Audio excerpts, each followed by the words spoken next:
Salam cerdas, komunitas pembelajar yang saya hormati, berjumpa kembali dengan saya di kanal Awal Rizky dalam sesi komentar berita. Berita yang saya soroti kali ini terkait dengan proyek Danantara yang akan mengembangkan peternakan ayam terintegrasi ya. Banyak media yang memberitakan, saya pilih dari Tempo. Nah, judulnya dana awal proyek peternakan ayam di 5 provinsi capai 5 triliun rupiah. Ada gambar ilustrasi Pak Direktorat Jenderal Dirjen ya, Peternakan dan Kesehatan Hewan, Kementerian Pertanian Agung Suganda menyampaikan kata sambutan dalam konteks berita ini ya, penandatanganan nota kesepahaman MOU proyek hilirisasi ayam terintegrasi. Jadi nama proyeknya hilirisasi ayam terintegrasi di Jakarta 12 Juni 2026. Nah, beritanya begini, pemerintah akan membangun proyek hilirisasi peternakan ayam di Provinsi Gorontalo, Nusa Tenggara Barat, Jawa Timur, Sulawesi Selatan, dan Lampung. Direktorat Jenderal Peternakan dan Kesehatan Hewan, Kementerian Pertanian Agung Suganda mengatakan proyek ini dikerjakan oleh PT Berdikari. Ya, ini Berdikari ini badan usaha milik negara ya, BUMN di bawah holding PT Raja Wali Nusantara Indonesia RNI ya, atau ID Food. Nah, ada holdingnya RNI atau ID Food, lalu di bawahnya ada Berdikari. Sesuai informasi yang diperoleh, kata Agung, Pak Dirjen tadi ya, dana awal yang disetujui untuk proyek baru sekitar 5 triliun rupiah. Baru sekitar loh ya. Dan untuk pencairannya dilakukan secara bertahap, ujarnya saat ditemui di Hotel Bidakara, Jakarta Jumat 12 Juni. Agung mengatakan proyek tersebut telah disetujui oleh PT Danantara Asset Management (DAM) ya, setelah melewati studi kelayakan.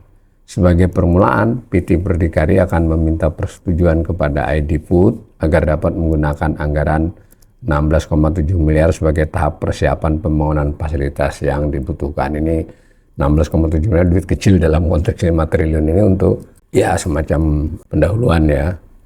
Nah, tahap pertama, nah ini dijelaskan, proyek di Gorontalo akan dibangun pabrik pakan ayam dan dilanjutkan farm parent stock atau peternakan indukan ayam. Kemudian pada proyek di Kabupaten Bima, Nusa Tenggara Barat juga akan dibangun 2 fasilitas yang sama. Kita garis bawahi ya, ini memang penting ya.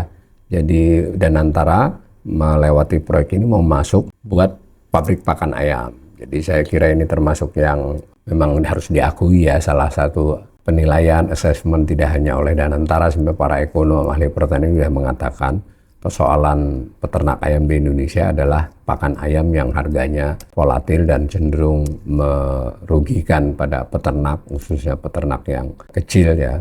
Sehingga kalau ada tambahan pabrik pakan ayam yang dikontrol oleh pemerintah, mudah-mudahan ya harganya maupun kualitasnya itu bisa ini. Jadi itu oke, pakan ayam.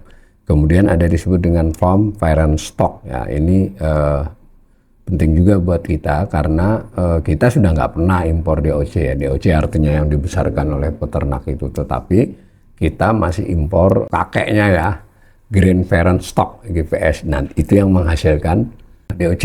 Jadi yang GPS-nya impor masih. Nah ini kita kurang jelas ini. Farm parent stock mestinya kan memproduksi si GPS-nya ya, bukan DOC-nya. DOC-nya kita udah produksi di sini. Tapi untuk memproduksi DOC, induknya DOC, kakeknya DOC itu impor. Nah ini farm parent stock ini betul sampai pada level apa ya? Karena menurut info yang selama ini entah itu benar atau tidak, makanya ini perlu studi kelayakan ya kan.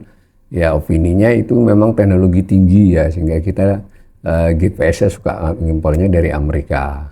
Nah itu apakah pabrik semacam ini akan bisa mengurangi bahkan menggantikan ketergantungan kita kepada impor GPS ya, kalau benar ini proyek yang bagus ya. Nah, apalagi kalau dilakukan secara beberapa daerah gitu. Tapi saya terus terang harus kita tunggu lagi ya, karena 5 triliun untuk kasus GPS ini tidak terlalu besar kalau dibagi di 5 provinsi ya. Atau nanti kita lihat terus. Sekurang-kurangnya ini bisa dilihat sebagai gambaran Danantara mau masuk ke sini. Bukan mau ya, sudah mulai. Selanjutnya di Provinsi Jawa Timur sedang berjalan pembangunan farm grain parent stock.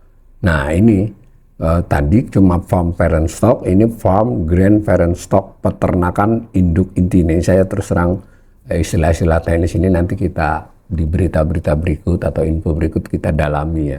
Apakah sama nih cuma farm parent stock dengan farm grand parent stock? Ada grandnya ya, jadi ada kakeknya gini, kakek moyangnya DOC. Nah, induk inti. Nah, ini yang katanya yang paling banyak memerlukan teknologi tinggi ya. Sedangkan di Sulawesi Selatan dan Lampung masih menunggu persetujuan dengan menggunakan anggaran persiapan pembangunan. Walaupun pembangunannya bertahap atau berproses, tetapi ekosistemnya sudah mulai kami siapkan, kami bentuk, ucap Agung yang juga Komisaris Utama PT Berdikari. Berdikari ini BUMN yang ya mengurusi hal-hal seperti ini, tapi sebelum ini lebih kepada misalnya mengimpor ya, ketika diperlukan mengimpor daging sapi atau daging-daging termasuk ini GPS ini dia juga kadang bisa melakukan, tidak sendirian ya.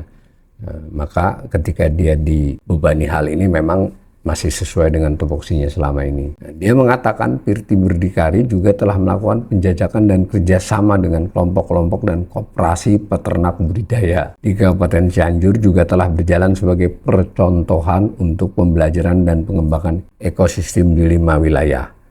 Nah, Agung menyampaikan, Pak Dirjen lagi nih, proyek hilirisasi peternakan ini memiliki total anggaran 16,7 triliun untuk dibangun di 30 provinsi. Tidak kecil ya, tapi juga kalau melihat persoalan peternakan ini juga tidak cukup besar sebenarnya. Bayangkan ya 30 provinsi kan, lalu jumlah peternakan yang dibangun 337 unit, ini saya nggak tahu nih hingga 2030 mendatang, berarti 10 tahun mendatang. Ini saya mengajak pemirsa untuk bersama-sama melihat, bukan mengawasi ya, kita mencermati proyek ini, karena ini proyek ini menyangkut kehidupan rakyat banyak sekali ya, ratusan ribu peternak dan jalur berikutnya penjualan dan sebagainya. Nah, kalau ini pas ya, karena kebutuhan yang paling terasa oleh peternak selama ini itu kan harga pakan yang sering tinggi, volatil.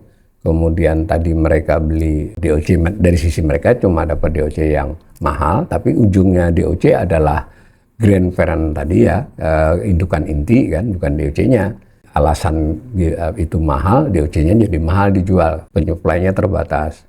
Pakan juga begitu. Pakan kita bagaimanapun komposisinya masih 40% masih impor gitu loh. Jadi sedikit kurang dari separuh bahan dari pakan, misalnya bungkil kedelai itu impor. Nah, lalu diolah juga itu suka menjadi alasan untuk harganya mahal ya, pengolahan dan harga impornya itu. Maka kalau benar ada pabrik pakan yang bisa mengatasi masalah itu kan menguntungkan. Tetapi yang kita tidak tahu ini kan hilirisasi ini katanya mau sampai ke peternak, koperasi. Jadi kita masih perlu rincian. Apakah si Danantara ini masuk hingga ke peternakannya ya, bukan pabrik pakan sama pembesarannya, peternakan yang grand parent tadi benar. Kita masih tunggu. Nah, ini diberitakan sebelumnya Danantara telah meresmikan dimulainya proyek hilirisasi. Nah, berarti kan seluruh alur ya bisa menyerap 1,46 juta tenaga kerja, produksi daging ayam mencapai 1,5 juta ton dan 1 juta ton telur ayam. Berarti nggak hanya ayam pedaging, tapi juga ayam petelur. Nah, saya komentari sedikit, saya apresiasi ya, ini sebuah langkah yang luar biasa sebenarnya kalau benar-benar didesain dengan baik, sesuai dengan fakta lapangan yang dibutuhkan. Dan jangan lupa, para pihak yang existing itu juga tidak diam ya, yang besar maksud saya. Jadi bagaimana tanda petik berkompromi dengan mereka kan, jadi mungkin bagian mereka yang dianggap merugikan peternak itu bisa kita kurangi. Tapi kalau membunuh mereka, kalau terjadi mereka pergi atau bagaimana di beberapa tahun ke depan, sementara ini nggak siap kan juga harus hati-hati juga kan. Yang penting kita juga ngelihat ini kan berarti negara masuk lebih dalam terhadap dinamika ekonomi ya. Tidak sebagai regulator saja, tapi sebagai pelaku. Harapan kita, PT Berdikari dan lain-lain, ada RNI, ada ID Food tadi, dan juga ada Kementerian Pertanian.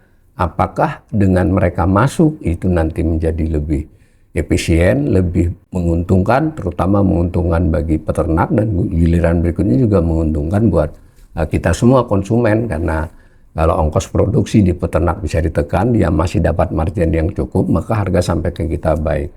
Tapi semua proyek besar seperti ini, risikonya, saya tidak ingin juga nyinyir ya, risiko artinya kita memerlukan desain, urut-urutan yang kita bisa ngelihat, ikut beri masukan. Karena semakin gede proyek, semakin menjangkau banyak hal, maka peluang untuk kebocoran juga ada di mana-mana. Mudah-mudahan yang terbaik yang terjadi. Tapi sangat disayangkan jika proyek seperti ini salah dalam pelaksanaannya. Terakhir, ya mungkin juga bisa menjadi bahan kritikan awal ya, bahwa seperti ini mengapa perlu Danantara, kenapa nggak dari semula dilakukan saja oleh BUMN dengan perintah Kementerian BUMN dengan Presiden. Jadi nanti gambarannya Danantara ngelola 12.000 triliun aset, mainnya di hilirisasi ayam 16 triliun. Bukan berarti itu nggak penting ya, tapi jadinya kita kan mendapatkan detail cerita Danantara adalah hal-hal seperti ini. Bukan, saya ulangi ya, bukan hal ini nggak penting. Menjadi menarik kan bahwa kelolaan sekian ribu triliun dengan target untuk menopang ini itu, ternyata proyeknya adalah hilirisasi peternakan ayam yang notabene sebenarnya bisa dikerjakan sejak dulu kalau pemerintah punya political will, punya BUMN, punya Kementerian Pertanian. Tapi apapun, lebih baik kita tunggu juga untuk melihat benar nggak ini bisa dilaksanakan dengan baik.